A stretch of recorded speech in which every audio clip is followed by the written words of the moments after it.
Hello and welcome to Point's Point of View, your favourite podcast for news, reviews and sometimes games. This week it is a bit of a heavy episode, but as always I'm joined by the handsome one, Fraser Doig. What's happening? Yeah, so first of all we'll break it in the news like we always do. What do you want to tell people what we're actually doing this week? We will. Obviously we'll start with the news, get that out of the way. But we're going to have Spiderman. We both went and see Spider-Man, so we've got Spider-Man Far From Home. Then we've also got Blade Runner, which was your movie from last time. Favourite of ours. And coming up later on, we binge watched Stranger Things Season 3. Yep, before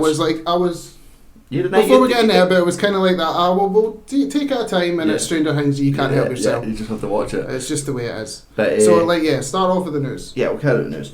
This one we'll like, and we both called it for him being in the film, but Joe Taslim is cast as Sub-Zero. Now he's known from the Raid. We said someone from we said the main character. I don't know exactly who this guy plays in the Raid. I've never I think seen he's him. one of the brothers or something like that. Yeah. But I know he's in Fast and Furious 6. If you're going to nail somebody to be a ninja martial arts, pull somebody from that movie. Yeah, because anyone. It could have been anyone, but he's really good, especially because, like I said, I've seen him better from Fast and Furious. It all depends who we now get as Sub-Zero, because the chemistry between them has to be good. Yeah. Because they have to hate each other with every fibre of their being, basically. Yeah, I know, but do you want them to stick with how it is, like their rivals and blah blah? They have to be. It's only later on where now we're in Mortal Kombat 11 and they're friends. But if they're taking it from straight one, they have to hate each other. Yeah. They're completely different clans. They have to really push each other. How would you not want to see that fight? I know. Because, I mean, I'm going to say it before you do, but the director come out and said it's R-rated. I know. Which, I mean, makes sense for a Mortal Kombat. His specific words were, we're finally going to see fatalities on the big screen. Which to me just... I mean, they're only going to do it a couple of times because they can't do it to every character. But I'm interested to who they put in it. Because obviously we've talked about casting and we've talked about who we want, but I really want to see who they actually take. Because I mean, as we say, Sub-Zero, Scorpion, Johnny Cage, Cassie, like I want to see the mainstays are going to be in it. But I wonder if they're going to be like, are they going to do Baraka or something like that? I'd like to see that. Yeah, I would. But would you want star power for this film? I want. Or I like the fact that it's not. I wouldn't say he's completely unknown, but it's a relatively unknown person playing. Over here. Definitely over here. Over I here. would like to see at least, maybe if you get the heroes as some unknown, but make the bad guy someone we know. Yeah. Make the bad guy someone we know. I don't know if they're going to do, if you're going by the first game, it should be Shang Tsung. Yeah. It won't be Shao Kahn. And also, they do this, some movies do this thing where they kind of have serious characters and then turn them funny. We only should have Johnny being the funny guy. Yes. That's it. I don't want a villain who is meant to be a really scary bad guy, but somehow they've tamed him down a bit. I don't want that. I want full R-rated. I don't want it to be super dark though. No, but that's what Johnny Cage is there for. He's to split moments and do it well. You know what I mean? Because obviously in the original Mortal Kombat films, the character didn't really come across that funny. One thing I'm really looking forward to is up-to-date graphics with like Scorpion and Sub-Zero. I feel like if they, especially we're getting someone in from the Raid where it's like this John Wick, none of this like hundreds of cuts, like we didn't see the action whatsoever. It's proper choreographed fighting. We're actually going to see it properly because like obviously I remember when the Bourne movies came out and they did loads of those cuts. Like, it was all shaky cam and there was hundreds that it worked in those movies at a fast pace, but then after that it got put in everything and you can never see what's going on. Now we live in the time where you've got the Raid, you've got the John Wick movies, you've got some of the other martial arts movies. Even Daredevil, like it's just straight, you've got the pure choreography fighting and you see everything. And if we're pulling in someone from the Raid means that they're going in that direction, which I cannot wait for. If we get the cast, do you want heavy green back screen or would you like actual places? I would like them to be on location. Yeah. Don't get me wrong, there'll be some places that's green back screen because you have to. But it's like you said, I'd rather see it in world than you know what I mean. It's definitely going to be interesting, but I'm not going to say it's going to be the best thing ever because it's a video game movie. Video game movies struggle in themselves. Yeah. But we'll just have to wait and see. Right, moving on. We got the Mulan trailer. There's a teaser trailer, technically. Teaser trailer, yeah. How do you feel about it? Because you know more about it. Because you heard there's no... Well, okay, so as far as I know, there's no singing. Yeah. Mushu isn't in it. Yeah. The little cricket friend isn't in it. Mm-hmm. Apparently the love interest guy isn't in it. Okay. The bad guy is not the same. And, well, that's it. Because in the trailer, it doesn't seem like she's... I'm not going to lie, that it's not Mulan then, is it? Well, I understand taking bits away and trying to make a story of your own. Mm-hmm. But then I go, this is a Disney. It's centred more on realism, which again is what the live action movies do, but you can see by like Beauty and the Beast, they can have things that technically, like the dragon, put Mushu in it. Yeah, what's the harm? We literally have a film. I don't know if does it look like to you that they're going the whole girl pretending to be a boy thing? I don't think they're doing it. I don't think they're doing a pretend thing. I can live without that. Yeah. But I still want that feeling of like, you know, where she got doubted for ages and she turns out to be a badass because Mulan is a badass. Yeah. I don't want her to be a badass from the beginning. I want her to see her struggle. It's the whole point in the movie. I just don't want her to be this outrageous killing machine right for the get-go because it takes away the purpose of believing in yourself or whatever Mulan is about. I can take away the or pretending to be a boy thing. That's fair. Yeah. But didn't get rid of the actual purpose of the movie. Because that's the cartoon one. It was one of my favourite moments because like Mushu and the wee cricket, it takes you out of the serious of the moment. Mm-hmm. You know what I mean? And taking that away, then we're just watching a serious film. No singing either. Yeah. Like I understand them not singing. Yeah, but no songs in it at all. Yeah, I know, but if there's no background like narrative like type of music in the background from the same songs, that might have that, but I mean, no, I think it should have. They've done it for everything else. Yeah, the dancing. The Lion King's got the singing in it. Beast. The Aladdin's got the singing in it. The Beauty and the Beast's got the singing in it. Like, why are they doing it with this? The songs are just as good. The story's just as good. Like, I don't understand. I don't know. I think they're just trying not. They're like, oh, we can't take a risk with it.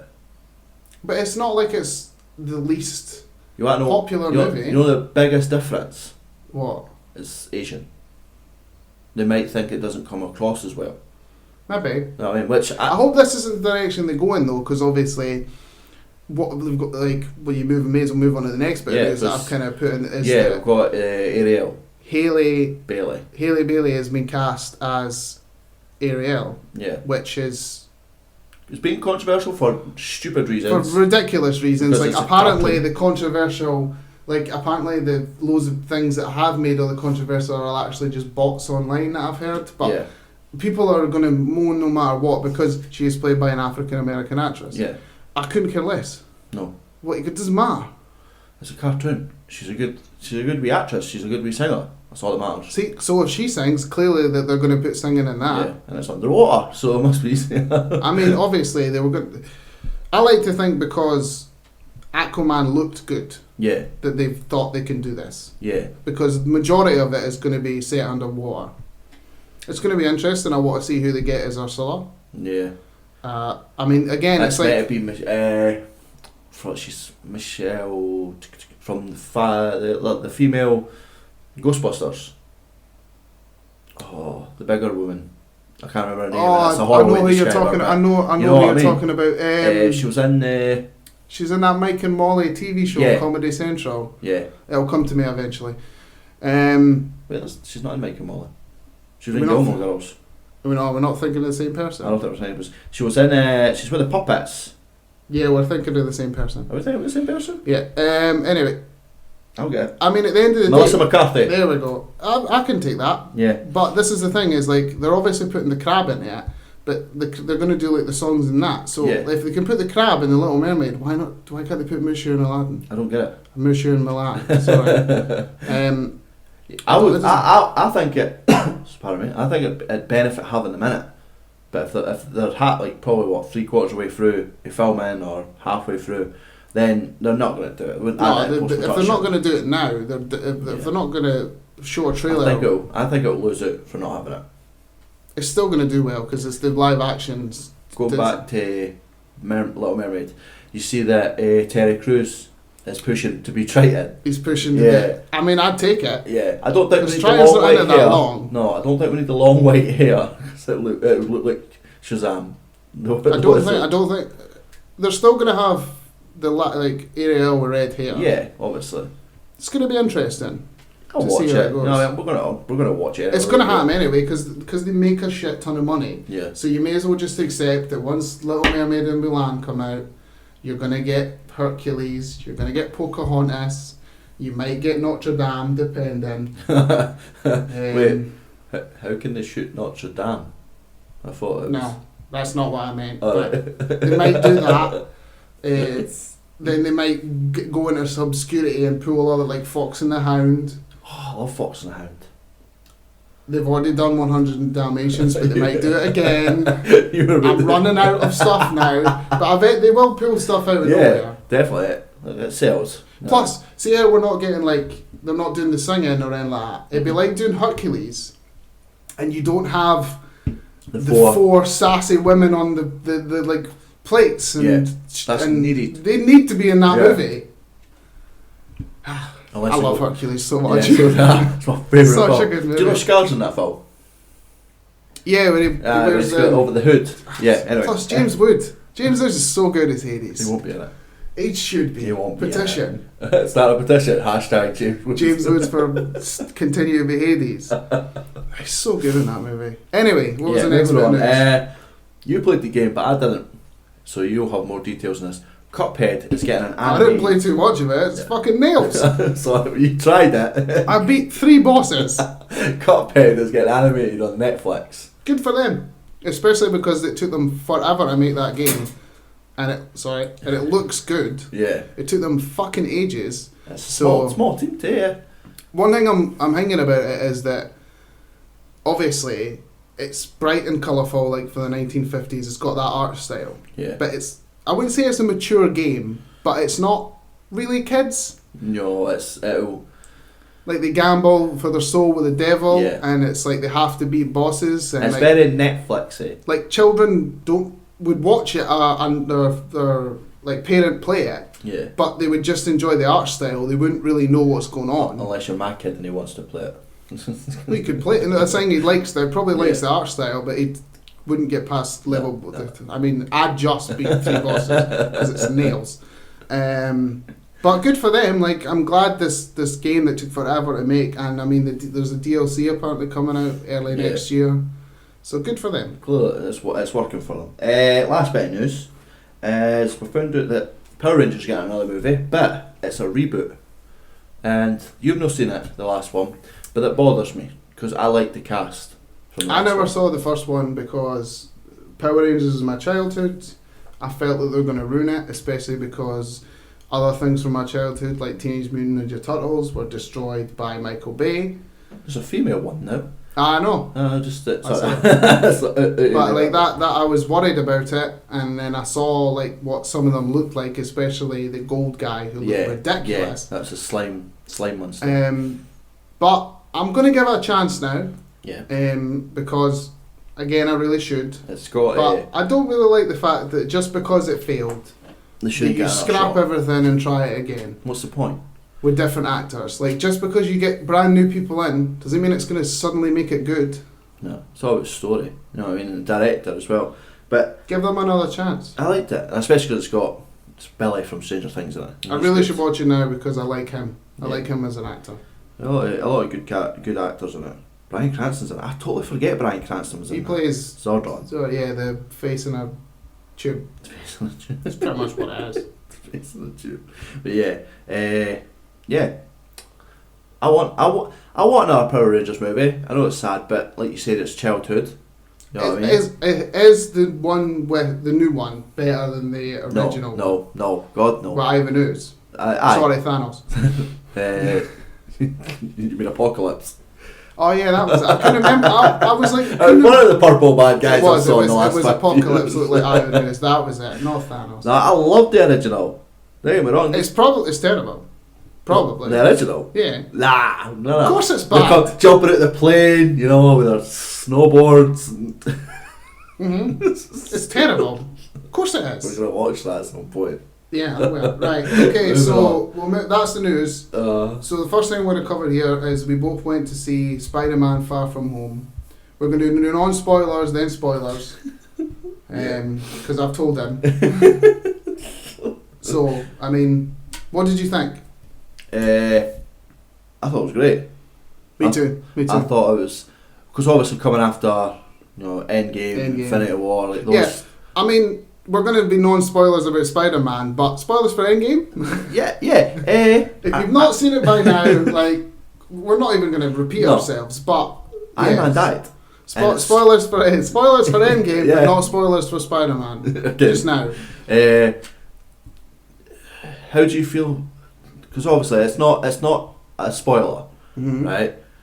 But Iron Man being dead is a massive thing in this film. How did you feel them using that in the story as much as they did? It made sense in a Spider-Man movie because they built up the relationship between him and Tony, especially with Homecoming and even the stuff in Infinity War and Endgame. Yeah. Obviously it goes completely different how you would comic book wise, but I love the fact that it's gonna hurt him a lot. I get it.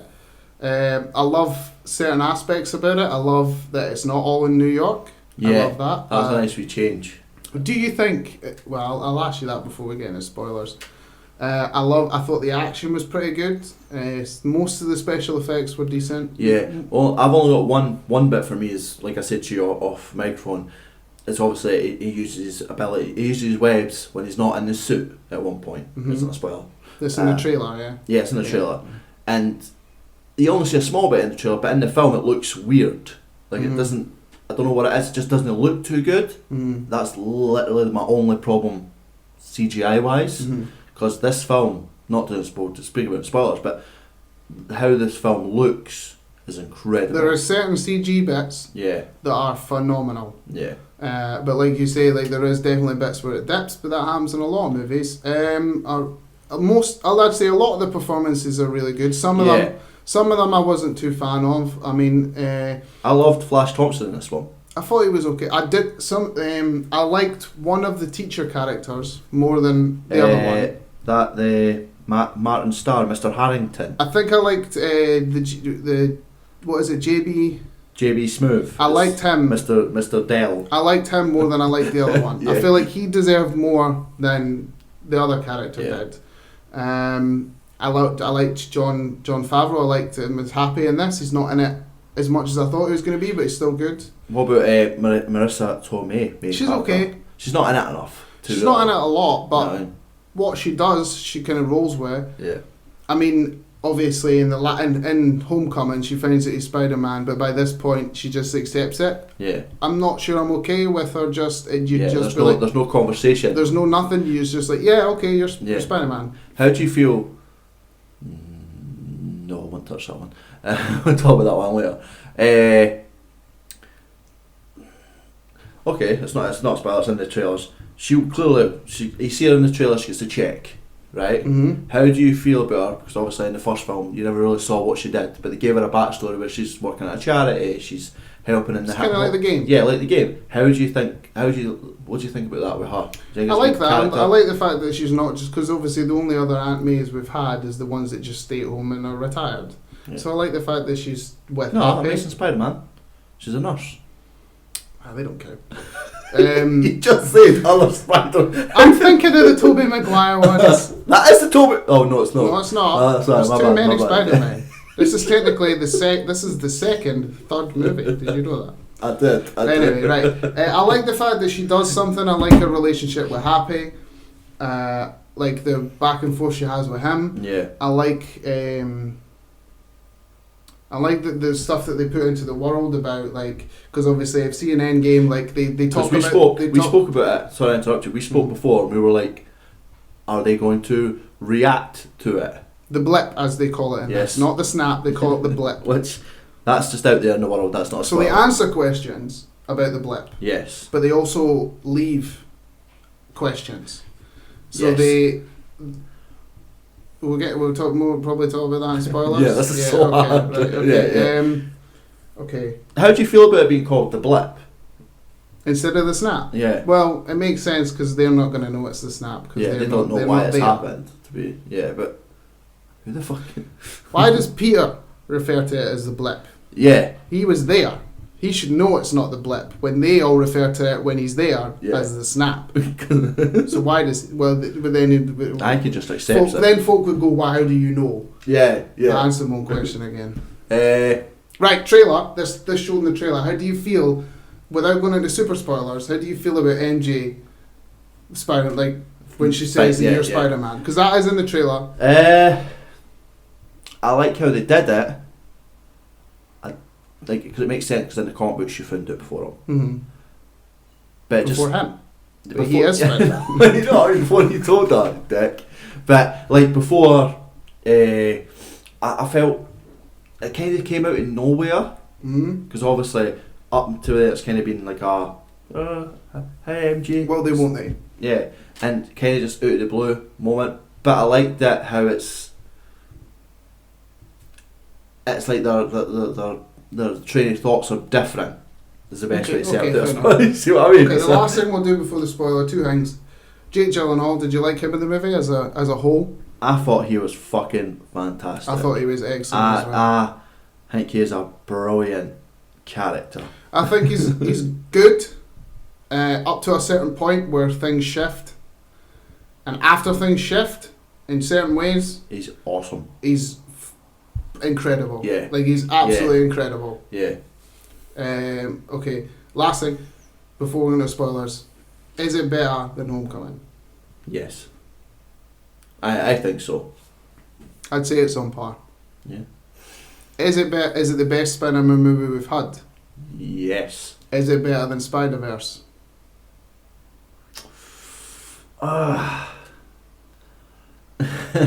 Yes, I would say so. I'd say it's on par. Yeah. I think it's better. But that might just be because live action. I give more credit. Okay, fair enough. Right, spoilers. We're now going into spoilers for Spider-Man Far From Home. Give me a second. Callum is going to put like a stamp code underneath when we're uploading the video. So when we're going to Blade Runner, so you at least know that you don't. So you can skip to that and you don't have to listen to this bit. Yeah, I'll try and remember and type it. Mm-hmm. Okay, right. Spoilers. Mysterio. Because that's the thing we're covering first. Yeah, because Quentin Beck. Now we're into spoilers. Mysterio. Right, even though if you're a fan of comics, you knew that he was never going to be what he said he was. But what you think you're going to get from Mysterio in this movie is not what you get. Is a billion, like what you think you're going to be like, oh, it's going to be cool to see Mysterio. It just is a million times better. Yeah. What they show you in the trailer, it's just them playing with your emotions and your mind.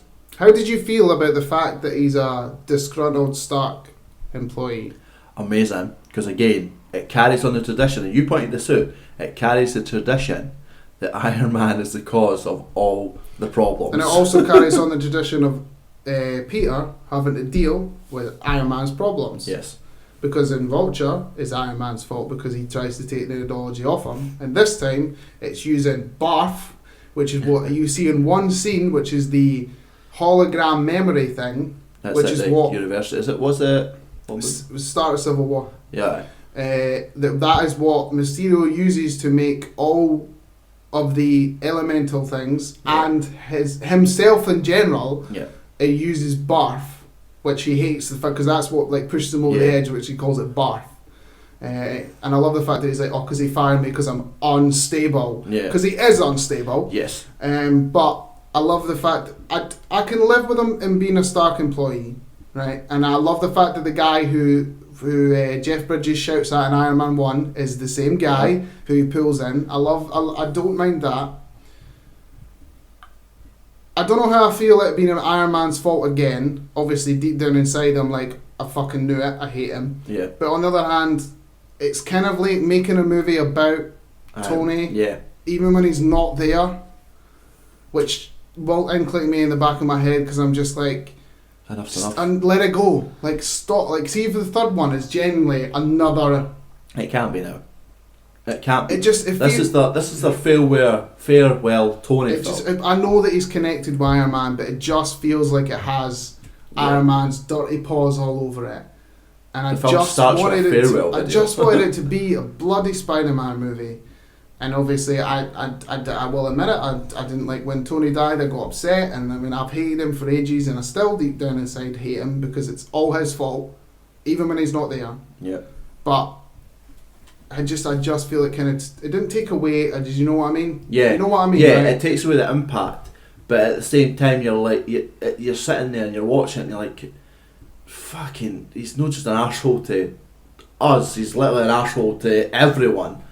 And no matter how much you paint him as, oh, he's such a great guy, he stole that barf technology. You know what I did like though? I did like the fact that there isn't that whole like, no, he's not an arsehole. Yeah. Like there is that like, no, he is an arsehole, and he made mistakes, and Peter has to deal with it. I love that. I didn't. If they had put in it like, oh, you were always the bad one, Tony was great, I would have hated it. Yeah. But I love the fact that they're like, no, he did make mistakes, and Peter has to deal with it. Their reasons for being and not angry are justifiable. Mm-hmm. He stole a £600 million technology. A guy got fired and shouted it for no reason. Because of, most of it's because that's the only two you really find out. Yeah. But I did also like the fact that obviously it makes sense because he was unstable. Yeah. Because at the beginning he just wants to use it to. You really find out his plan. His plan's to be the best hero in the world, right? Yeah, he wants to be the next Iron Man. He wants that star shining. I think it's glory. Because like they never listen to you. Nobody listens to you now unless you wear a cape and fly. Yeah. So okay, fair enough. So I love the fact that he was like evil. Yeah. I love the fact that when you saw him normally, he was wearing like what the Hulk would wear on like set, one of those suits, and he still had like a thing around his head. Okay, just the last thing we talk about Mysterio, we have to talk about the proper illusion scene. I loved it so much. Also, get to this point. Peter's found out that Quentin Beck is a bad guy.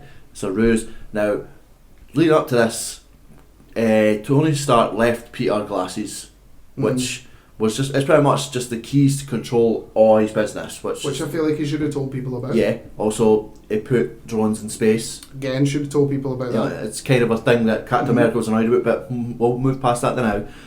And he's trying to warn Nick Fury. He goes to Berlin to warn him. And he goes into a building, and Mysterio makes this building look like a thriving business. Like it looks like a thriving government building, and it just all disappears around him. Yeah, and then Nick Fury gets shot, and then was Nick Fury really there? No, none of it was real. So I know, because obviously Maria Hill disappears. It was a fake within a fake. Like he shot fake Nick Fury. Like all of it was fake. Yeah. But he pulls him into like this dream world, and it's like straight out of the comics where he puts mirrors up, makes him fight himself. You've got the smoke. You've got, I bet that, like you said, the mirror bit. It's better than Star Wars. Mysterio makes himself like massive when he's towering over him. He brings back like a zombie version or like a skeleton. It's a throwback. It's a throwback to the zombie. Yeah, it's a nod to the zombie / dead Iron Man, and makes him like crawl towards him. He makes him like dangles him and stuff like that, and puts him in a snow globe that's his head. He pulls his head off and is like inside of it. It was everything I've ever wanted from Mysterio. I love that character where he just obviously his origin is different from in the comics. In the comics is a bit stupid, but this it was perfect. It was literally just taking it right from. What I also love is he puts him in there, and then Peter gets out. In Peter's mind, he falls, lands outside, he thinks, SWAT's here, or FBI, all that shit's here, and he's just like, he's giving us false hope. And Quentin Beck, aka Mysterio, kind of ushers him to a corner to tell him information, and then shoots Nick Fury, and then he disappears, and then he just pushes him in front of a train. And just, I absolutely loved it. It just showed the viciousness of Mysterio in one scene. It showed how amazing he could be. Once you find out Mysterio is who he really is, Jake Gyllenhaal's performance goes from great to fucking outstanding. Yeah. It was actually amazing. But you can totally tell that the ego starts to get to him. When he starts shouting at the people. He's talking to his people. He's like, make it loud. I like that bit where they're actually performing their act. And he's like, make it louder, make more destruction and all that. And people are trying to talk to him like, you're doing too much. And he kind of just turns the drones on them. Yeah. And he's like, really? I love the two bits I really loved the most, which was the one where Peter makes his new suit and he gets his Iron Man moment. Still love that he makes a joke where he says, I love Led Zeppelin. Oh my god, I know. Great. I love the little humour there. And Happy's like got that proud dad moment, but same as Iron Man, and he's because that's one thing I loved about this. Quick thing is that I love that this movie showed that Peter's smart, because they never do it in any of the Spider-Man movies. Yeah, true. You literally see that one moment in the first one where he's doing the bit with the webs. That's it. Yeah. But you see him, and it's literally he's pulling things apart. Like, and I love that because again, the parallels with Iron Man, but it was also showing about how Peter is smart as fuck. But I love the bit where he was swinging into the illusion, and you just hear him like, it's not real, and then when you go in, you see all the drones doing the mental stuff. Yeah. That's one bit I loved. And the other bit I loved is when, after being hit by the train and wakes up in Holland, and he sees Happy, he instantly goes like, are you real? Are you real? Yeah. Like he looks like terrified because he's like, is it really you? Is it really you? Because like Mysterio's messing with his head. I love that bit. Love that bit. And he's like, tell me something only you would know. And he's like, when we were in Belgium or Germany, you went to pick a film and then you thought it was hidden, but it was actually an ad. He's like, okay, I get you. It's you. I love that. Like, it was just because Mysterio, because he doesn't beat him on a physical level, because they're my favourite villains are the ones that break down the hero mentally, and Mysterio does that to Spider-Man, and he just broke him in that one great illusion scene. My favourite bit, right, has to be, like you said, he goes inside the big villain, the big fake villain, let's just say that, right? Mm-hmm. Goes inside it, and it's a split second of, oh my god, this is so cool. Yeah. Like, he takes it in, and that visually, because the film obviously sets up as a massive, grand Avengers type thing, but then it just instantly, once it changes, instantly comes out to Spider-Man's level, and he's like, I can do this, I can actually beat these people, blah blah. And he's just throwing the drones about, and I thought that was one of the best fight scenes in one of these films for a single person in a long time, since Captain America in the elevator type moment. But one of my other favourite bits has to be when he's in this circus, when there's a parade in Portugal. Mm-hmm. What is Portugal? That bit where it's a big parade, and they get sent to the class gets sent to the opera. But Prague, right? And I love the bit where, obviously, what's his character's name? Ned goes out with, what's her name? The news lassie. Betty. Goes out with Betty because she sneaks him out, blah blah. And Spider-Man's running about in his black suit, which you've seen in the trailers and stuff like that, right? And she's like, it's pretty cool. Yeah, she's like, is that Spider-Man? He's like, no, it's the fake Prague version. It's the Night Monkey. I was just like, really, Ned? Night Monkey. And I like that scene. I think Tom Holland is probably the best Spider-Man we've ever had. But I know it's probably going to build up to it, but I feel like he needs to be more quippy during fights. Yeah. He's a bit quippy outside of it, but he hasn't got that Spider-Man sass yet. And I get they're going to build to that, but I kind of missed it a couple of times. Like, why didn't he call him Fishbowl Head? Just once. Once. Because he was his friend to begin with. But just do it once. I know. It's just, that's what everybody, like, if you say Mysterio to any comic book fan, they're going to be like, yeah, the guy with the fishbowl in his head. Just call him it once. I love the fact that Spider-Man has his own wee people, his friends, that he has to protect. But then Mysterio, well, obviously once you find out Mysterio's actually fake, he has a wee team. Yeah, it's not just on his own. Yeah, I like that split to really show it off. How did you feel about obviously the monsters were fake? Mm-hmm. Were you okay with that, or I was fine with it because again it was exactly what I wanted with Mysterio. Like, it was literally, if I could write down on a bit of paper and give it to Kevin Feige and say what I want with Mysterio, they literally put it on the screen for me. How do you feel about the Peter tingle? Right. Spider sense. Spider sense. But they don't call it that, they call it his Peter tingle. Yeah. I think it's funny. I like it. Because it does, because if he really had it right for the beginning, he would have figured out that Mysterio was not real for the get-go. So I love the fact that they do build to that. Yeah. But I also love the fact that the reason he isn't using it is because he's worried about MJ way too much. Like a person of his, he's meant to be 16 in this, right? And I like the fact that him... And I'd say it's a mixture of MJ and Tony and not wanting to just go on holiday. And Brad. It's a mixture of just wanting to go on holiday. Right, right. Before we get to the end credit scenes, so they talk about the blip. Yes. And it mostly becomes in that little news thing that they did in the last one, which has got the Betty from the news and then the guy with Afro. Yeah. So a couple of things that they explain, but so everybody who got blipped has to come back and do school again. Yeah. Everybody who's not is older, but they still have to come back and do school. But some of them still have to do certain years of school. But so this was obviously a school trip. So Brad, who got blipped, isn't in their level. I think he just went on the school trip because he likes MJ. They never said that he was in their class. Yeah, I know, but that seems kind of weird because in all seriousness, he's older than her. Was there school still? Were they still? Oh, they were. Yeah, of course there was still because school. there's a bit in the band and. Well, this is another thing. So when people come back for the blip, they came back exactly where they were. Yeah. So then they didn't. That means like fucking planes and cars, and but they never really talk about that. Yeah, that's too dark. But I liked it. I thought the Brad thing was a bit weird. There was no explanation. But also, Flash Thompson. Is he a blip, or is he just a person who's got older? No, but everybody in Peter's class that's important, everybody that's plot important got blipped. So Ned got blipped, Betty got blipped, MJ got blipped. But Flash looks old. Like I know, he looks. He looks older. a bit older, but I feel like he's in their year. They all never. The only person in that movie is Brad that got blipped. That they basically talk about is Brad.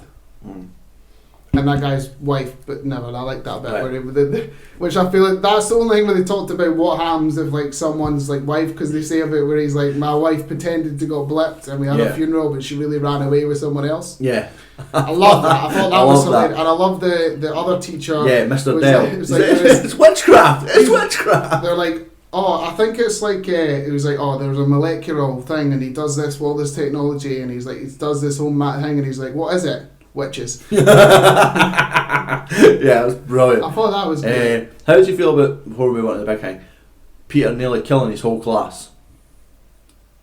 It was good. They needed it for, basically they needed to show that the drones were dangerous. Yeah. Because then when Mysterio gets his hands on them, they're not just used for the hologram, they're used to other things. How do you feel about Dimitri?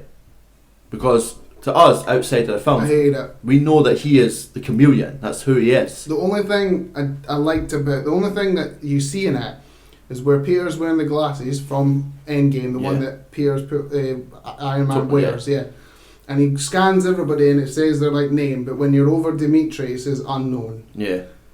That's the only hint you ever get that he's the chameleon. It's a setup, It has to be. He has to be a setup character. Well, the only thing is, obviously, he works for S.H.I.E.L.D.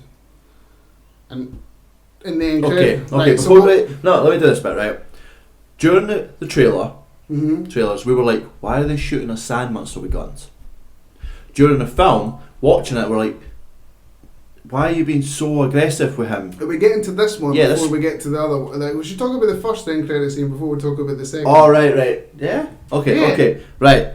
So, the first end credit scene is this one. The first one is more to do with Spider-Man, the second one's more to do with everything. So, the first one, after MJ and Peter get together, she hates it, which I love as a complete contrast. Something flashes up on the telly where a news reporter comes in and says that we've got a message from a news reporter, and it turns out to be J. Jonah Jameson, also again played by J.K. Simmons. Yep. Love it. Yes. Wish he had the hair from Spider-Man 1 and 2 and 3, but I can live with just the fact that they got him. Yeah.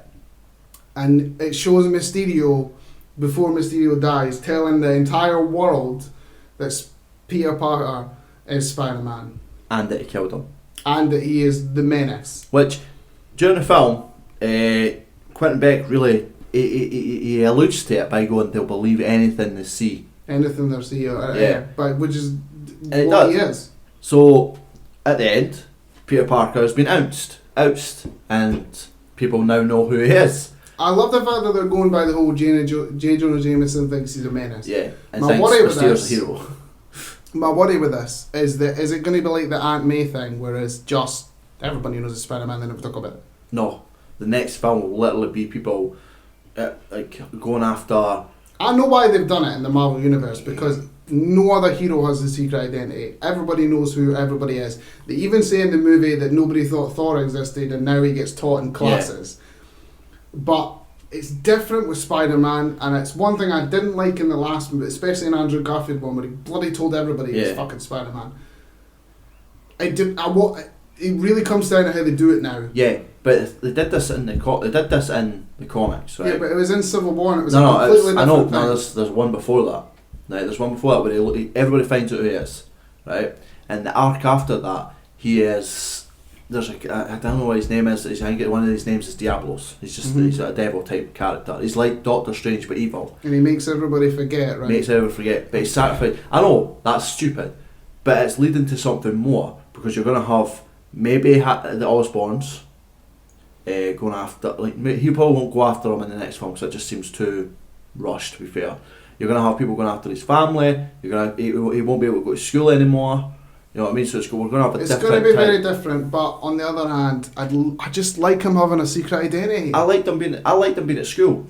Yeah. I liked them splitting it. It was a good great contrast. It's going to be different. I want to see how Flash Thompson reacts, because he loves Spider-Man. Yeah, but he's I know. Right, you could take the saying in credits. Right, so during the film and the trailers, there was a lot of moments where like, Nick Fury, why are you being a dick? You're making stupid decisions here. What's going on? Where he's really overly harsh to Spider-Man. Yeah, and it's just so out of character. And we get to the final end credit scene to find out that Maria Hill and Nick Fury in this film are Skrulls. Which is the husband and wife from Captain Marvel, which is Ben Mendelsohn. Ben Mendelsohn was at the end of Endgame in Peter's school. I said that to you. I called it. But it wasn't Nick Fury as a teacher. I'm just saying he was there, right? Okay. And we found out that Nick Fury is up in Sword. Is it Sword or Shield? No, he's just on vacation. Just on vacation. He's not actually doing Sword. On the Skrull ship up in space. And then he says, it's time to come back for vacation. Yeah. So this just opens up a fucking can of worms. I still don't think he's been a Skrull for ages. I think he's been a Skrull since Ultron. It's too long. It's too long. No, right? Because think about it. It takes away from Nick Fury's character completely. But they did this with Spider-Man and Iron Man 2. Oh, there's a kid. Is that Spider-Man? Yeah, sure. Completely different, because we never see him until his own movie. Right, but in Captain Marvel, he goes, I can't eat triangle sandwiches. And you pointed out to me, I completely forgot this, in Age of Ultron, he eats triangle sandwiches. Right? But then we don't really see Nick Fury enough from Age of Ultron to this. We don't. I hate Marvel. I know, but they're playing. I hate Marvel because they make me argue with my friends over triangle fucking sandwiches. But you're telling me there's no way they're going to turn and go, yeah, he's been a Skrull since then. I don't think so. I think so. So what I said to you off here is that Nick Fury has a lot of relationships with different heroes. Yes. And to make him a Skrull for ages takes away from all those relationships. But he's built them all. For when he meets them. But he's built them all. He's built all the relationships. So if he's been a Skrull since then, he won't know that Iron Man's dead. He was at the funeral. But if he's been it since then, right, and he's been up in that ship, right, and he was, yeah, when he comes back he won't know. Okay, he can't have been. How? Because was it Talos that got blipped, and was he still on vacation? Yeah, why not? Talos is still part of it. I'm sorry, but that is super important. He would need to know. Right. He would need to know. That makes sense for why Nick Fury is in no way any help in Endgame until the end. It makes sense why S.H.I.E.L.D. doesn't really exist. There's no help for anyone. That's because he's no help in Endgame whatsoever, because it took Thor, Iron Man and Captain America to beat Thanos. That doesn't matter. It doesn't make doesn't it's matter. too much. Because I don't want it. because they don't know Thanos. Thanos out in the world. He's out in space. I don't want it right? to be. I do not want it to be. But it makes sense if he is. I don't want. It takes away from Nick Fury's importance completely. Like literally takes away from everything he's ever done in those Also, movies that even matter. You told me we're not going to talk about it. Mm-hmm. But I think we should. Talk about what? The Maria Hill thing. No, because it's not our thing. We heard it, but there's loads of times we hear stuff on things and we talk about it. So I heard a rumour from a different podcast that what if Maria Hill never existed? Yeah. What if she's been a Skrull the entire time? Yes. Because you've only ever seen her with Nick Fury. I could live with that because that is having a Skrull being there. Yeah. But I do not want him to be for that long. It takes away from his character completely. Ken will never know until They'll never tell Kevin us. Feige comes out or at Hall H. Someone has to stand up at Comic-Con and go, They're not going to do that. Someone the questions they ask are fucking stupid, 9 times out of 10. They're not going to And answer if me and you could sit here and go, they're not going to answer nah, that. they should. All they're going to talk about is the Eternals and what they've got coming next. Yeah. I'm more excited for that than the fact that fucking was Nick Fury a Skrull. I'm excited for it all. Because at the end of the day, Skrulls are good. They're not doing secret invasions. If it was turned out to be a Skrull and Skrulls were bad, much more interesting. Yeah, but then it opens a can of worms and says, is there anyone else that's a Skrull? It does. It opens up a can of worms. You cannot deny that. But we'll leave it. I prefer the creatures in Dark Phoenix. Fuck you. Okay. Alright then. You mean the Skrulls that were Skrulls but then changed to not Skrulls? Yeah, I know. Which is annoying because I would have rather had Ben Mendelsohn the whole time because he was great. Yeah. I love Ben Mendelsohn. Although somebody pointed me out that he does the Skrull accent with a lisp and now I can't not hear it. Was it Rachel? It might be. Because she has a tendency to tell me things when people's talking. And just Right. So we'll move on to the movie because we're already quite deep into this. So I'll just go. Right, okay. You're putting time codes in because we don't want to spoil it for anybody. That's it. Right, so we're moving on to the movie you chose. Yes. Blade Runner 2049, which is fucking amazing. Good choice, man. It's so good. Such a good choice. It's one of those films, right, where I forget how good it is, and then I put it on, I'm like, why did I forget this is so fucking good? I don't think I'll ever forget. Sometimes I just forget to myself, like, it's been a couple of weeks, I haven't watched it. Rachel's going to be like, I don't want to watch this anymore. You're just like, it's fine, just one more time. Okay, well, since it's your movie, what's the story? Please, this is all over the shop, so try your best. Man with identity crisis tries to figure his things out and fails miserably. Cool, you've not explained. That's brilliant. How? It's perfect. You've not explained replicants or Ah, AI or anything whatsoever. Guy thinks a replicant might not be a replicant, has an issue with identity. Cool. It's fine. It's fine. Right, 1 minute you're not happy, you're unhappy that it's too long. I'll go really short and you're like, nah, I don't like it. Because I'm not saying you're bad at it, but you're fucking bad at it. I'll try my best, right? Right, so how did you feel about, because this is a long ass movie. Oh my god, 2 but hours. for me, it never feels like it's super long. No, I agree, because they're on, not like loads of shit happens, but nothing that is big explosions or massive things. But I feel like there's bits where it's like 5 minutes and they're just going along the car in the world.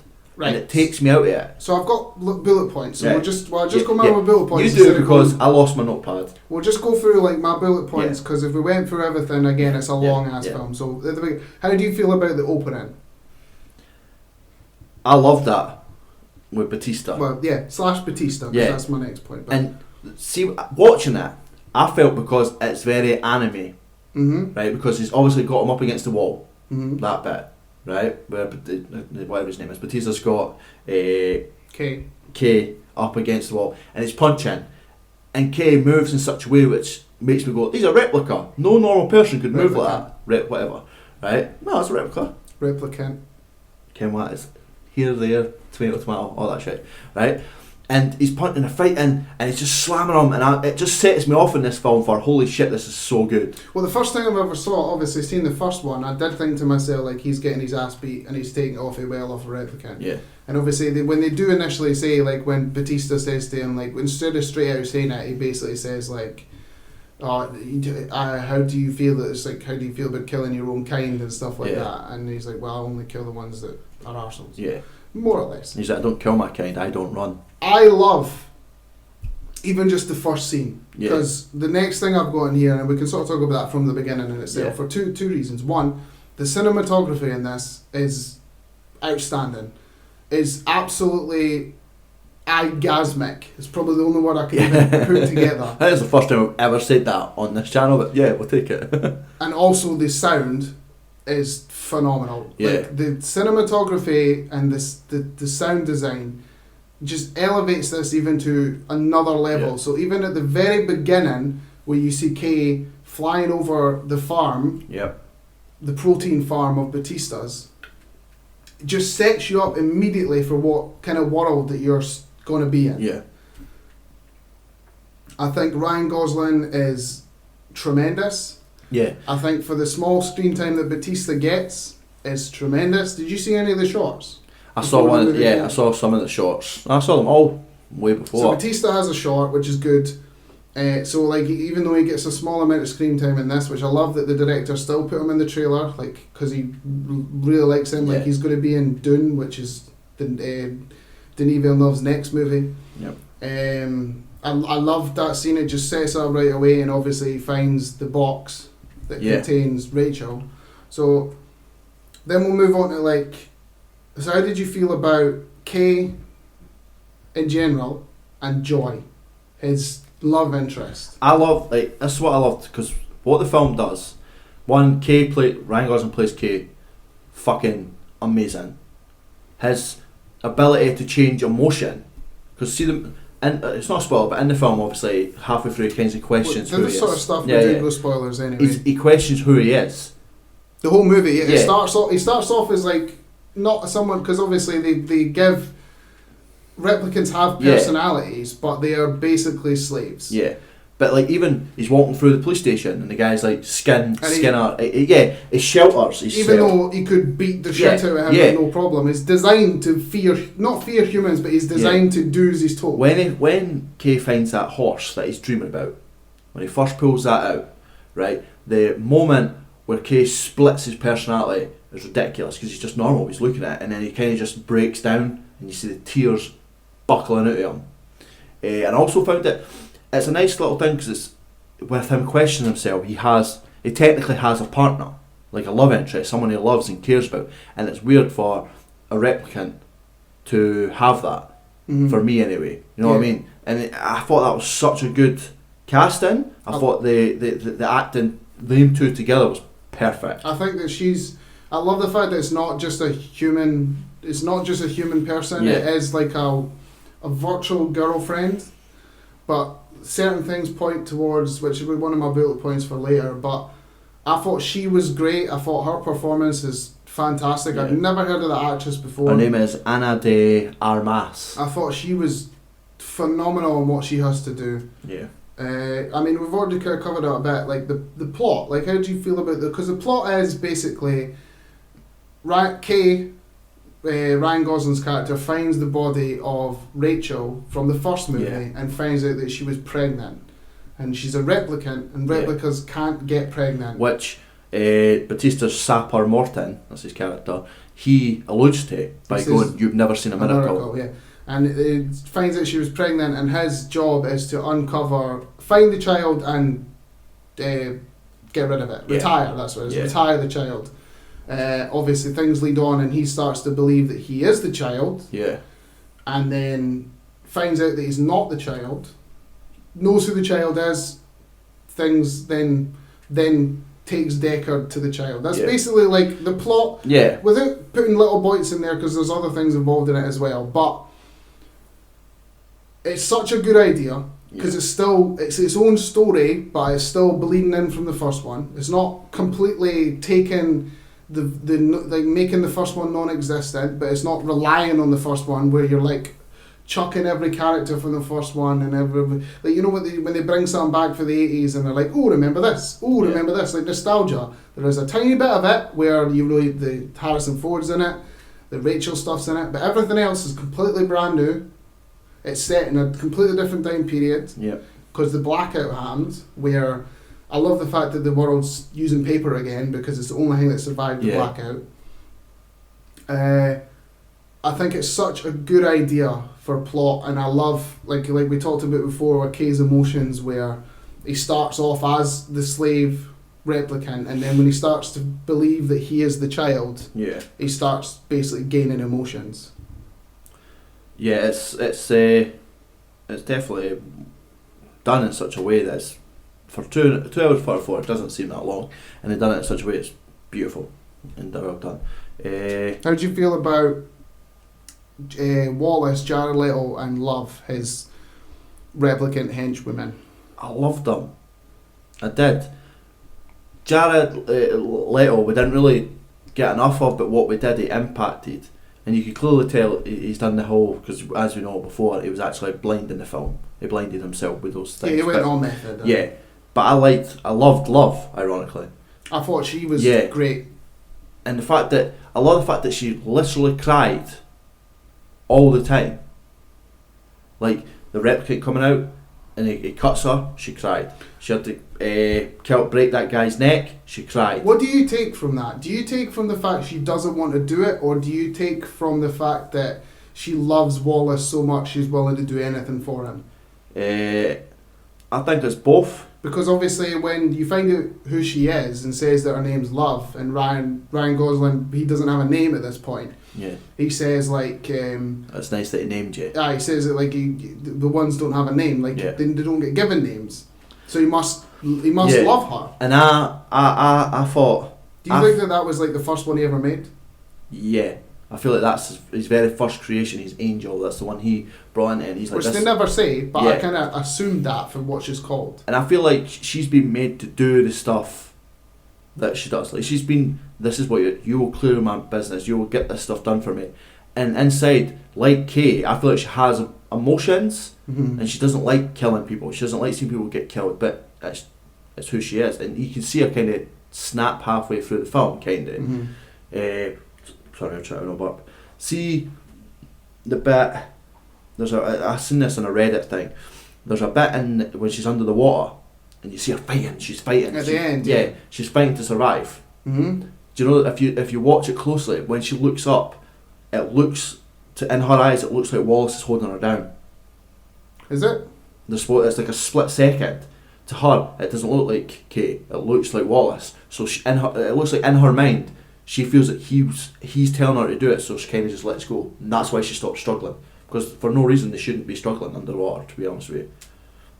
And I found that such great, like even that moment itself, such great cinematography. I thought she was fantastic. Yeah, she was absolutely brutal. Yeah, totally brutal. That guy. What does she do to the guy in the? Does she punch him in the nose? But he bleeds. The guy in the hospital? Yeah. She snaps his neck. But he bleeds from the eyes and mouth. Like that doesn't happen if you see your neck snapped. Yeah, your neck's snapped, right? But she's destroyed all his nerves and everything. Mm-hmm. You know what I mean? So it's literally like his whole body's just crumbled. That's what it looked like. The guy, the Coco. Just pre-warning again. God damn it. Seems like the neighbours are doing their stuff, but hopefully he can't hear it. Hopefully it doesn't pick up again. Yeah. God damn it. How did you feel about Gaff being in it? Again. The guy from the first one. The Origami guy. James. Origami guy. I like that, but it was just, again, it's one of those moments where it's a callback to the first one, but it's not shoving it down your throat. Yeah. It's just that low, and I love the fact he made the origami, and I love that it's the sheep, because obviously the first one is based on the book, the electric sheep, James and that stuff, which is loosely based on that. Or what's the next point I've got here? Well, have we covered the fact, because the next one I was like, how do you feel about the fact that he thinks he's the kid? I liked it, because what it does, he gets his ass whooped, and he's saved by all the other replicants. He's saved by Love? No. What are you talking about? Remember the last day with the blonde hair, the red hair, when he gets beaten? After Las Vegas. Yeah, after Las Vegas, right? When he's brought up, and she turns and goes, "You thought you were the child. We all believe." Like, that's the reason we believe, because we all thought we could have been the child. But does that mean that the lassie the memory lassie that he goes to see who turns out to be the child, does that mean that she put that memory always, because you find out that it's illegal to put real memories into a replicant. Yeah.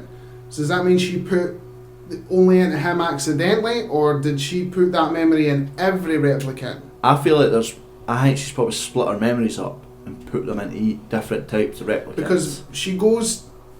Because he goes to her. Yeah. To ask if it's a real memory, and you can see her crying after, so she knows it's her. Yeah. Because obviously they make her look like a boy. Yeah. That's why in the dream it looks like a little boy, not a little girl. Yeah. Which is another one of the whole, like, to try and hide her. Yeah. So does that mean like that memory is in, or is it different memories she's done? Like, has she been putting her real memories inside replicas the whole time? I feel like she has been, and that's why you get a certain amount that are like, oh, we're gonna stand up, we're gonna stand together and all that, which really doesn't come to anything. But I never quite see the minute he was looking through the paperwork. It's a brother or sister died. Yeah. See, the minute we met her, I never questioned it. I went, she's the real child. I never ever thought he was. You never ever thought he was? No. I can't remember the first time I ever saw it, if I really I've thought he was. I've only seen this twice. So I've lost count. Yeah. So I looked at it and went, it's her, she's the real baby. Let's move on. But yeah. The next one I've got is, like, I'd say this comes as a whole, but I've got, how did you feel about Deckard / Harrison Ford, the desert Las Vegas bit / Elvis fight? Loved the Elvis fight. Loved it. Because in any other film you think there was a fucking problem with the sound. Yeah. But like, they've done it so well. Like, that, when I talked about the amazing cinematography, when I talked about that, it was amazing. But when they went into that bright orangey Las Vegas desert, that's where literally Roger Deakins, who did the cinematography, won an Oscar for this. Like, he fucking should have. Yes. But like, that is the moment where you literally show that, and you're like, of course he fucking deserved that. I also, that moment where Cade is walking through it, right? Just, I don't know what it is. It's like literally like a freeze moment in my head, but it just seems so beautiful. But all it is orange. It just statues in orange. Yeah. How do you feel about the wasp bit? What's what Deckard uses for food? It's that and alcohol. Yeah, it's kind of. I was like, where the fuck? What? How do you feel about the fact that they don't answer if Deckard is a replicant or not? Because obviously the theory is that it's all 10s in the movies. Yeah. Rachel's a 9 and he's an 8. Like, I think he is, but they never answer it. Just like they don't answer it in the first one, and they don't answer it in this one. I don't think he is. You don't think he is? No. But how can they have a child? Shouldn't have a child anyway, but that's. It has to be 2 replicants, I believe, that to make a replicant, because her immune it's either her immune system is fucked. That's why she's in. Do you really think that's true? Because if it's true, that's why it's fucked, because she's half human, half replicant, or she's a full. I think she's half and half. She's a full replicant, but she's not. She's a natural replicant. Yeah. And that's why she's fucked. Again, they don't really answer that. But at the same time, I think he is. I think he's human. Okay. But so much stuff points out that he's not. He's literally living off whiskey. Mm-hmm.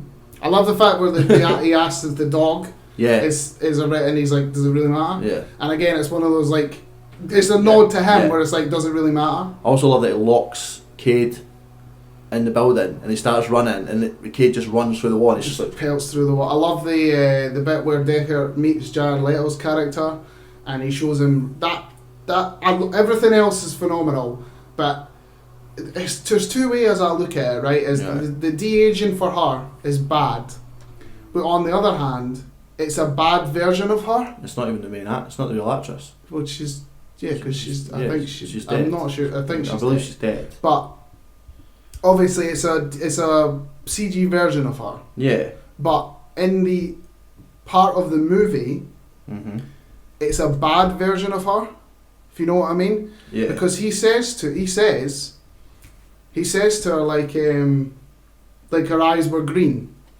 Yeah. So it's like it's an on-purposed, fucked up version of her. So if you say that the CG's bad, it sort of works into the movie because he didn't make her properly. Yeah. Yeah. You know what I mean? Because he's only striving for perfection, so it makes sense for him just to be like, shoot yeah. Yeah, it doesn't look like how he remembers. Yeah. So when you're saying, "Oh, she doesn't look like her," it's like, well, it's not meant to look like her because he's not done it properly. Yeah. Which I think that's one of the things where I'm like, oh, the CG's bad, but then I'm like, is it bad on purpose? Yeah. Or is it just what they had with the technology? I think they've done it bad because it brings out Jared Leto's character's perfection. Well, he strives for perfection, yeah. Another thing I put is like, obviously Joy dies, and he has that bit where he meets like an advert for her, and she calls him Joe, which is what the real name he gets. Do you think she really loved him? No. I do. I think she's programmed to love. I think she did really love him, because when I was watching it with Rachel, she made a very good point, which is if she was programmed to love him, she wouldn't willingly sacrifice her life by going onto that stick and dying like a real person if she didn't truly love him. True. Her program wouldn't let her do it unless she truly loved him. And I thought the same as you. I thought, after seeing it several times, and I'd never watched it with Rachel properly, where I was like, she didn't really like him. Like, she didn't love him, it was in her programming. But then when Rachel was like to me, yeah, but she wouldn't have come off that thing willingly if she really loved. If she wasn't willing to break her programming for him, then she clearly had feelings for him. Yeah, okay, I see that. And then the other thing I've got is just talk about the end. Like, how do you? Because it works into my other point, which is like, do you think he's really dead? I loved the last scene. Like, it is an action scene, but it's a Blade Runner action scene where it's literally like the first one, where I love the fact that there's the contrast, because in the first one it's raining and it's on top of the mountain, and I love and in this one it's like snowing in the water and everything like that. The last fight in the water and that. I love that whole contrast in itself. I love that there is a fight between Love and Kay that's only action sequence. Deckard doesn't do much apart from punches Kay like a couple of times. I guess that's all he does action wise, because even in the first one against the bad guy in that, he gets his ass handed to him because he's a Republican anyway. So I enjoyed the whole. How did you feel about the end? I loved it. I loved that, especially the moment in the water. I found that so fucking well done. Even hands up to Harrison Ford would be sitting there in that water. For me, I think that it's because he loves that movie. Like, you could, I love that he didn't die. No, he ended his thing where he goes back to an old film and dies in it. It's just it is another ambiguous ending. Yeah, but I don't think Kay's dead. Do you not think so? I don't think he's dead. No. See, I don't think he's dead either. But when I was watching it with Rachel, she thinks that he is. she just turned around like, he's dead. Because you do see him like take that last breath. I know. And the only other point there I've got in here is just so fucking good. That's it. That's the only thing I've written down. Yeah. What's your rating for it? This is a 5.5. This is for me. This is in my top 5 films of all time. Yeah. This is one of my favourite movies ever made. So this is getting the first 5.5. This is above a 5 for me. This is one of the best movies I've ever seen. I'll get a guaranteed 5. There's no question. It's so perfect. I hate the fact that it didn't make enough money. Yeah, but that's, again, we spoke about this before. It's nearly 3 hours. People don't watch these type of things anymore. Happy Death Day came out the same time and made more money than this. I know. It's made its money back in DVD. It's actually one of the highest selling Blu-rays of all time. These films, both Blade Runners, will make so much money when Cyberpunk 2077 comes out. It's already made its money because, like I said, with the Blu-ray but sales. you know what people are like. Oh, I'm not really into that type of thing. The last thing I want to say, do you want another one? Yes, but only because the first 2 are so perfect. I want another one. Only if Denis Villeneuve does it again. If it's anybody else, I don't want it. If it's anybody else, I do not want it. Do you need to see where they go from this one? Do you need to see the people? Like, do you need to see Harrison Ford again? Do you need to see Kate? This is the thing, man. I honestly thought to myself, like, I might have needed some points from the first one to the second one, and the second one just proves that you don't. You literally don't. only thing I would like, because it would answer that question, isn't he alive or is he dead, is it'd be nice to see a moment where, like Batista, where it's 2 seconds and Cage just living away somewhere randomly. Like, if they do another one, it'll be about a replicant revolution. Yeah. If they do another one. But at the end of the day, if we don't get it, I don't care, because this is one of, like I say, this is one, in my opinion, one of the best films ever made. Yeah, and both films aren't over the top, bang bang bang, army things. Well, I will say one more thing before we move on to what we've done lately, because we have made it a point on this podcast to say that no movie is perfection. Yeah. So if you had to point out one flaw in Blade Runner 2049, I will do the same. Fuck. What would it be? Because we can't say a movie is perfection, because I honestly thought to myself, I might break my rule here. Yeah. But I strive myself in saying there is no such thing as perfection. So point out a flaw. I think I know mine. Do you want to hear mine before? Yeah, you go. So my one is that it's a lot like the first one, where, you know, like when he finds the horse, the movie will flash back to make sure that you know that's what he's exactly talking about. It spoon feeds you a little bit. Where when he finds the horse, it's like, remember, this is the horse from the dream. Instead of letting the audience figure it out for themselves and be like, oh shit, they sort of like tell you. They have, and it's just because of the audiences nowadays, and it's just the way that cinema's done. It's a lot of like, remember, that was the dream. That's the horse from the dream. Yeah. That's literally it. That's the only thing I can ever point out, because again, in my opinion, there's no such thing as a perfect movie. So yeah, like point one. This fucking CGI sex moment looked stupid. Literally all I can think of. Okay. That's literally it. I can't. That's fair enough. That's fair enough. I think it was great. Like it's definitely different, but like for the technology, I can see it's a bit wibbly wobbly, but it's still an achievement in itself. Yeah. But I can understand that. Yeah. But that's it. It's still getting a 5.5. 5. It's not perfection, but it's fucking damn close as you can get. So, what's your choice for next week? I'll do that at the end. Okay. Still not even decided. Oh, for fuck's sake. I will. Alright, well, I've only got one more thing to say to you. Without talking about Stranger Things. Okay. What have you done lately? I jumped back on the Crunchyroll. Okay. I won't say spoilers, but I saw the end of Attack on Titan and One Punch Man. Okay. One Punch Man season 2 isn't as good as the first one. That's my opinion. Okay. But that's because but it's good. It is good, but it's not. Is it because it's a different studio? No, I didn't. That literally never fazed me. That didn't bother you at all? Like I said before to Ryan and Hezit, did you notice it? No. But it's merely a case of.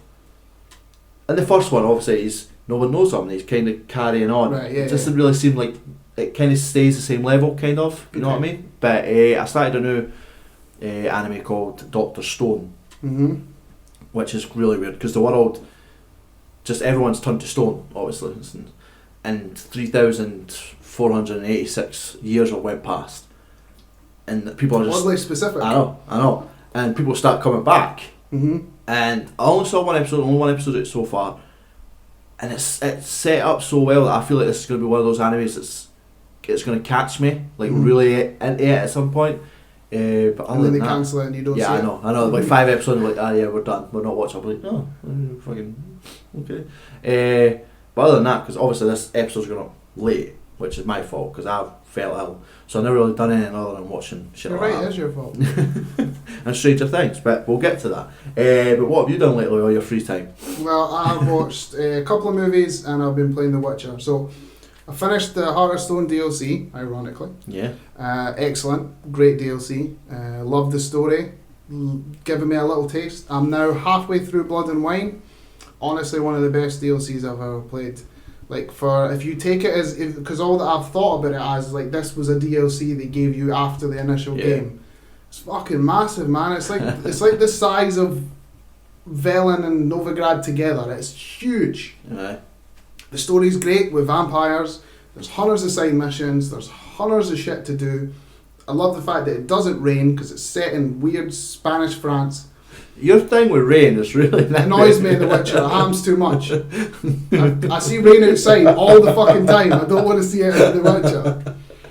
But again, absolutely loved it. 3 films I watched. I watched The Foreigner with Jackie Chan and Pierce Brosnan. It's not bad. It's not a pure action revenge movie, and it's sort of like half action revenge, half political thriller Yeah. to do with the IRA. But sometimes the movie doesn't know what it is. Sometimes it cuts from like Jackie Chan doing like revenge shtick to like Irish guys talking about politics. So the tone is a bit off, but it's okay to just sit and watch. I watched that Always Be My Maybe because Rachel, my wife, loves romantic comedies. Who doesn't? It's okay. The 2 lead actresses, one actress, one actor, are pretty funny, but Keanu Reeves is in it and he plays an asshole / nice version of him, like boosted version of himself, and he's the best. He's absolutely brilliant. He's not even in it for that long, but he steals everything. He's so funny. He just plays like even though he's like the nicest man ever, it's like an asshole nice guy. And then I watched Fighting With My Family, which is a movie about Paige. Yeah. Which I thought was okay. As a wrestling fan, I critique it more than a casual audience member would. And there's a couple of bits in it where I was like, no, definitely not. I didn't like the way they they showed the NXT crowd, because that's not the way they react. I loved the dynamic with the family. And the only thing I didn't like was they make throughout the movie they talk about how like wrestling is fixed. Mm-hmm. They do that whole like breaking kayfabe thing where wrestling isn't real. Yeah. But they make the last fight look real, like it was a real fight. Yeah. Have you noticed that when you watched it? Yeah. Where she's in the ring with AJ Lee, and like he slaps her, and then she's made a cut a promo, but she like acts like she fights and like wins the title in a proper fight. Yeah. And they just made me think like WWE's got their paws all over that, where everything else made it look like it was training and what wrestling is. So I was a bit like, okay, but I still thought it's the Paige story, I can't remember if that's correct. Doesn't she just come out and take it off AJ in real life? What happened was, what happens in the movie where she has the promo, AJ Lee says nobody will beat her, Paige comes out to a cheer instead of silence because everybody knew who she was. Mm-hmm. She slaps her, but there's no promo. She says she does cut a wee promo. She slaps her, says I'll put the title on the line, and then beats her, and then doesn't cut a promo, but like bursts into tears and walks up. And plus, she was NXT champion when she came out the first time. So they do play with things a little bit. Yeah. But as a whole, I thought the performances were good, and I loved the cameos from like the Big Show and Sheamus, and the Miz is in a cameo. Yeah. And there's wee things only wrestling fans would things that I liked. But yeah, we watched Stranger Things. We may as well talk about that. Yeah. Are we going full?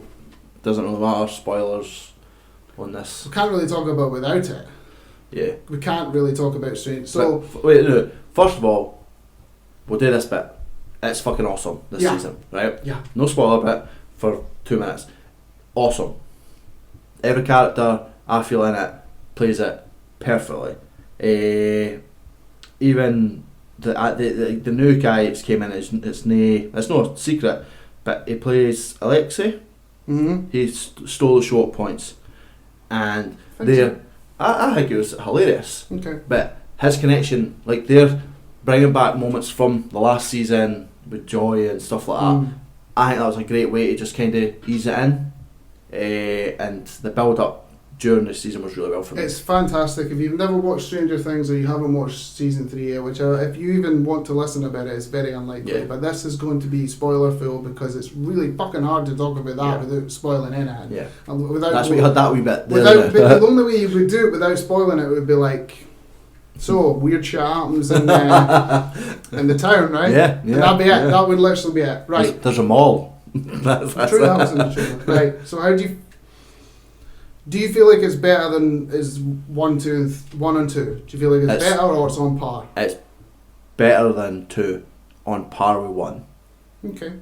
Might be slightly better than 1 though, just because it's at certain. I think they're all on par. There's not been did you like? I wasn't a fan. See, now we're going to obviously talk. I know what you're going to say, right? And this kind of annoys me right? Because you know the whole episode in season 2 that everybody hated. Yeah, episode 7 where she goes away and she finds it's not another just number. that. No, but do you know what this means now? What? Is we're never going to find out about another number because everybody hated it. Because they completely retcon it in this season. Yeah. It's like it never happened. We're never going to see another number. And to me, that's interesting. Yeah. But because everybody hated that episode, they're never going to talk about it. It's like it doesn't exist. I know. And that it's not my fault. It's not my fault. It's your fault. It's not my fault. I never went on Reddit or anything like that. That was fine. I didn't hate that episode. I understand it wasn't as good as the rest, but the whole other numbers is completely retconned now. I know. Because it's all set in Hawkins, right? Well, I mean, maybe. How do you feel about like it taking over Billy, sort of, mostly? I loved that because what it did, it made me kind of care for Billy. Have you noticed that in every season, the asshole they make you like Next him? season, you like him. I mean, he ain't no Steve. No one's Steve. Steve's awesome. Unlucky, but Steve's awesome. Best character. How do you feel about the Russians? I love it. It's pure 80s. Yeah. It's pure 80s. Yeah. Of course it's the Russians. And they're trying to break down a Soviet spy list between each. Like, I love that. Of course it's the Russians. Nowadays it would be like North Korea or it'd be someone else. Yeah. But I love that it's pure 80s Russians. How do you feel about them all being split up? Because we spoke about this before. I don't mind it, but I wish they got together before the very last episode. I thought it'd been good if they had 2 episodes where they're all together. Mm-hmm. Like the last 2 maybe. Yeah. Because it's literally until the end, but they all come together. I love when they all came together. It was great. Yeah. I love. How do you feel like they rely on Eleven's powers too much? Do you feel like they're all pointless? I think they're all pointless. Sometimes, see, I never felt like that in 1 and 2. Yeah. But in this one, I felt like they do nothing. Because you remember in season 1 where Nancy, Jonathan and Steve kicked the shit out of the Demogorgon with baseball bats. Yeah. This time, because Eleven's established their powers, anytime they want to do something, Eleven just comes along and flings, which I enjoy. Yeah. But especially with Mike worrying about her all the time, you think he would step up more. And True, do stuff. but again, like... Yeah, they were on when she was getting hurt, he stepped up. I loved the romance between them. Yeah. I loved Dustin's real fake girlfriend. I thought that was brilliant. I loved the singing, especially with the Never-Ending Story. That was amazing. I liked Will, but... See, I've heard a lot of complaints that he's not as... he doesn't really do anything this season. Yeah. But I can understand why. I get it now. Because he's literally had it tight in the last 2, so when he's not that important this time, everybody's like, well. And also, he's never really been back until this season, because even last season he was being controlled. He was like, well, he went away. He had it worse than Billy, because Billy was, at least other people were, he had the whole thing to himself. But if you think about it, right, when he went away, they were just kids, no girlfriends, playing D&D, that was it. So he came back expecting, this is how it's going to be. He's lost his childhood, sort of, And they're all like, no, girlfriends. What are you talking about girlfriends? And don't get me wrong, I would understand that. His reason. Oh, I would annoy the shit out of me. Yeah, I'm like, nah, I'm out of here, see you later, fuck this shit. Did you want him to have a girlfriend? Or I hope he does in the next season. This is a thing. What?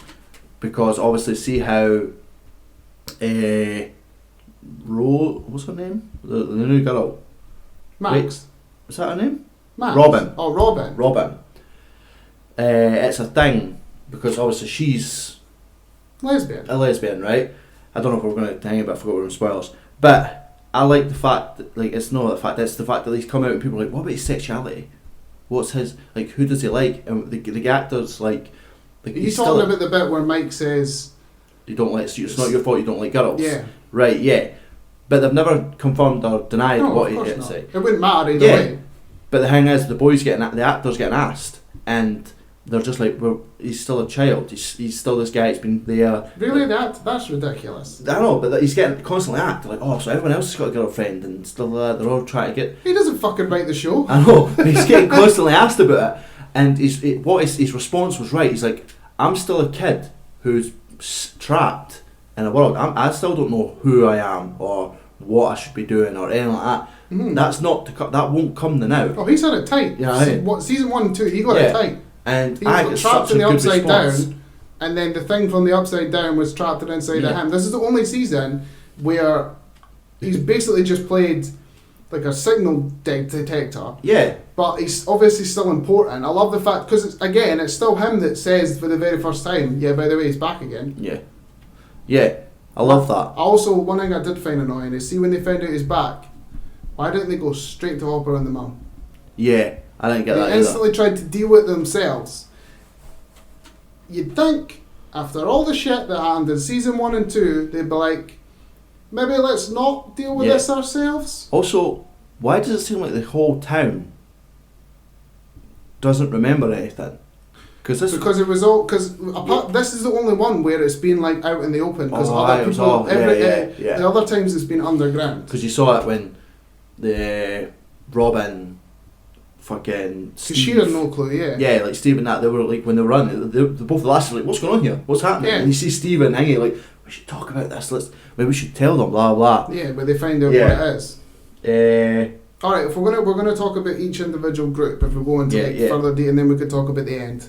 Because at what time are we even on? Like, how are we? An hour 25. We're fine. All right. Well, since we're on the kids one, how did you feel about theirs? Talking about their story up to the end. Yeah, the kids. How did you feel about the relationship between the girls? How did you feel about the breakup? I like that. How did you feel about I like that because it is very teen person, where she's like, I'm going to see what they're doing. You know what I mean? And they're talking back and forth. I thought Max was way more important this time than last time. Yeah.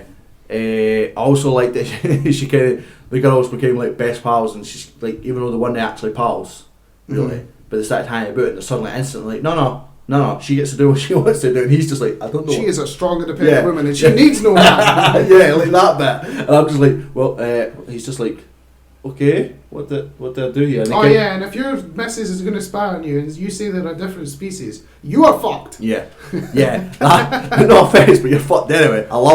I did love Mike's bit where he said, what happens if I was doing it, taking a shit? It's true, yeah.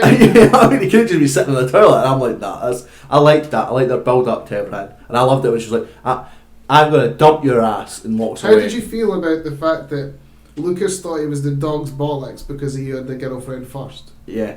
And he's I didn't mind it. You don't know anything? Yeah. But like, we've all had that friend who thinks he's the best when he gets a missus. Yeah. But then you realise that he's under the thumb and doesn't get what the fuck he's talking about. But that's the best way to do it, because you're told. Yeah, do as you're told. She might be downstairs, but she'll fucking hear me. She'll come run up the net. What you said. Alright, obviously, we're now going to cover my favourite part, because it involves Steve. Yeah. How do you feel about that for the three of them? The Scoop Brigade. There's 3 of them, and then Lucas's sister, who is amazing. I loved them.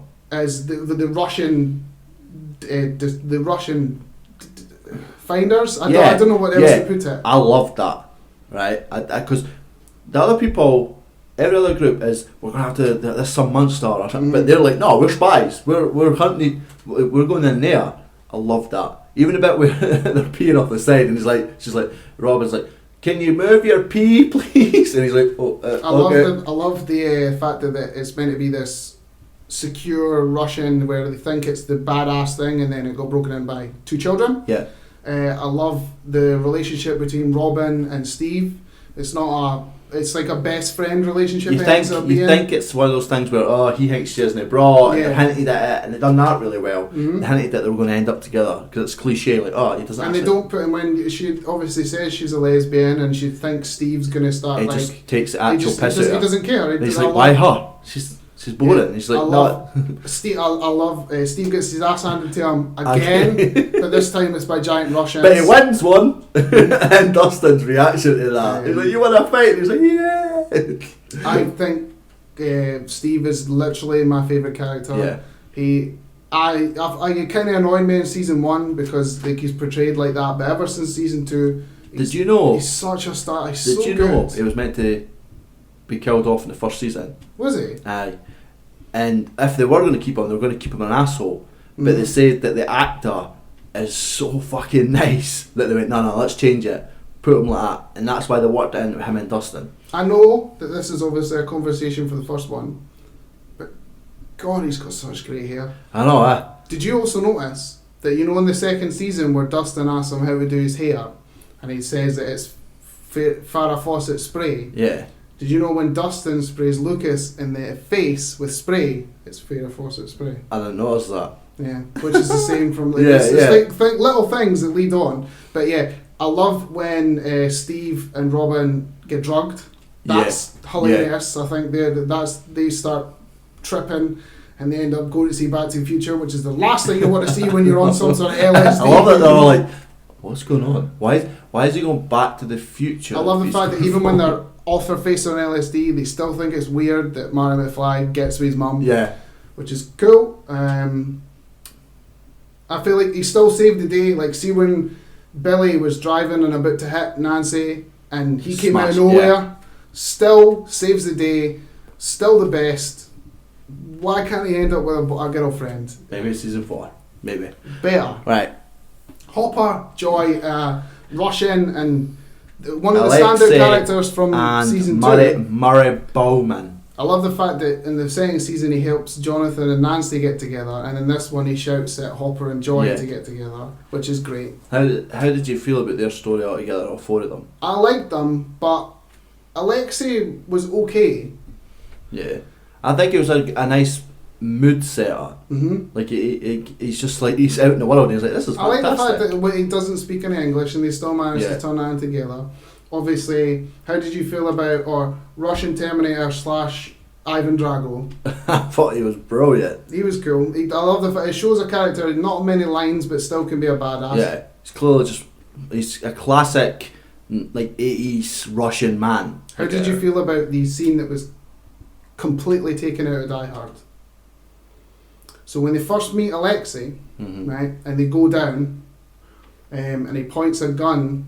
Hopper points a gun in Ivan Drago's back of his head, and he says, like, you're not going to kill me, you're a cop. And then he shoots and they scuffle. Yeah.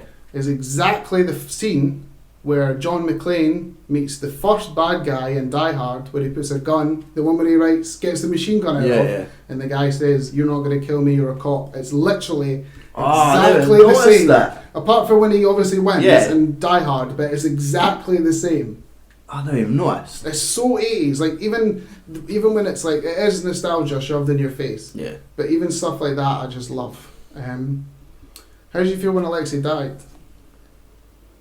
I wasn't that sad. I was like, oh shit, that sucks, because It was. They tried to go super emotional with it, and I thought that this is the emotional punch of this season. Mm-hmm. God, I was fucking wrong. So when you told me that, I was like, yeah. Sure. Because obviously when he dies, they tried to make it like Bob. Yeah. And it's not the same. No. So then they thought they'd fucking kill me. Yep. Hopper dies. Yeah. Which I didn't cry. My wife did, and you did. I did. It's just that look he gives her. With the last smile. The only smile he does in the entire season, because he's angry pretty much the majority of the time. But I think he's great. I can't wait for him to be alive in that cell. Yeah, because there's an end credit scene where there's a Demogorgon in Russia, but they walk past the cell and they say, no, not the American. So I think he's in there. He's going to come out ripped and red like Hellboy. But he's going to come out absolutely shredded and be like, because obviously he's Fat Hopper still in this, but he's going to come out bulky. But you could fucking tell that he got big for Hellboy, then went to that. Because even though he's got a belly on him... He clearly did that before. No, Stranger Things was after. He must have done that. There's no way he must have filmed that and then did Hellboy. There's no way he put all that back on. No way. But it looks massive still. Aye, but anyway. There's no way you put that... No, he must have did that before. I don't know. That's questionable. We'll find that out at some point. It's questionable. If I got like ripped as he did, I wouldn't want to put it back on. I'd be like, no, Hopper's skinny. All in all, it's absolutely fantastic. I thought Joy was great. I thought she was an absolute badass, shouting at everybody. Yeah. I thought their story was pretty good. It kind of went a bit all over the shop, but I feel like it's weird how they only really started worrying about the children near the end, where it should have been right for the beginning. But to them, they're like, oh, the kids are at the house. Yes, because 2 seasons have went past it. That's all they're ever doing. That's why I was a bit like, okay. I love the mayor, who was from Princess Bride, as Yeah. in that thing of Stranger Things of bringing somebody from the 80s. Yeah. As a whole, absolutely fantastic. Going to be ages before we get the next one, Right. but it's I loved good. it. I did. I think it's just carries on. Do you feel like Nancy and Jonathan are really becoming non-essential? They didn't do as much this season, but I loved their action sequence in the hospital. Yeah, definitely. I thought that was that good. thing was fucking disgusting. But Gary Busey's son. Yeah, but the creature, the thing they both turn into, that slob monster, the Fahrenheit, what the fuck they called it? The Yeah, whatever they flare are. head. The Aye. flare thing. Aye. I Yeah. thought it was good. I mean, I feel like Hopper's coming back. Billy is not. Yeah. How do you feel about Billy? We never really spoke about that. I liked his redemption. Yeah. I liked his character. I love the fact that he, as per usual, whoever the Flare's controlling doesn't really want to do anything. I liked his little backstory bit. I'm sucked that he's gone, but he's no Steve. No. He's no Steve. How do you feel about them all splitting up at the end? Just going their separate ways? It was a good ending. It makes sense. Yeah. It makes sense why the only reason she would was have stayed. ever going to stay was Hopper. Yeah. Basically, the rule of this is never get in a relationship with Joy. Yeah. Because you'll die. Will fuck you up. You'll die. Yeah. Alright, I mean, the only thing left now is where can people find us? Because that's about to say the only thing we've got left. No, we've got a thing where you have to pick a film, but I can give you more time by doing this if you want. That's a good point. I do need to pick a film. I'll do this first. You can get us go on Instagram at Pointless Point of View, YouTube at Pointless Point of View, and on Twitter it's the only one that's different. It's at of Pointless Point of View. I have my own Twitter, which is at One A Day Gamer. If you wish to message me, but leave a like, comment, share, subscribe, ring that bell. I'm just making this go longer for Fraser to pick something. It's not hard. It's I've not got hard. it. Oh, here it I've is. got it. Is it a 2 or just 1? Like you usually have 2 choices, and you just kind of bring. No, I've got one. Oh, I was. Okay, we're at the end here, people. In this It was going to be a good choice. Oh no. But then I thought to myself, you know what? We don't do bad movies that often. That's right. So Oh, this God. might be another one you might need to watch with me. Jesus. So initially, I was going to go with The Dark Knight. Okay. Classic. Great movie. I've seen weird stuff Yeah. about Heath Ledger on Facebook and made it a mind for it. But then I thought, again, we haven't done a bad movie in a while. So my choice Oh, Jesus. is Batman and Robin. Nice. Oh my God. Fuck yeah. Oh, that's a force myself to watch moment. Like, oh my God. Right. Out of 10. I'm on IBM as it is now. 3.7 out of 10. Batman and Robin. Yeah. A meta score of 28. Is this going to be another one you need to come down the mine and watch? Maybe. Alright, man. Well, Yeah. As always, I've been Callum. I've been Fraser.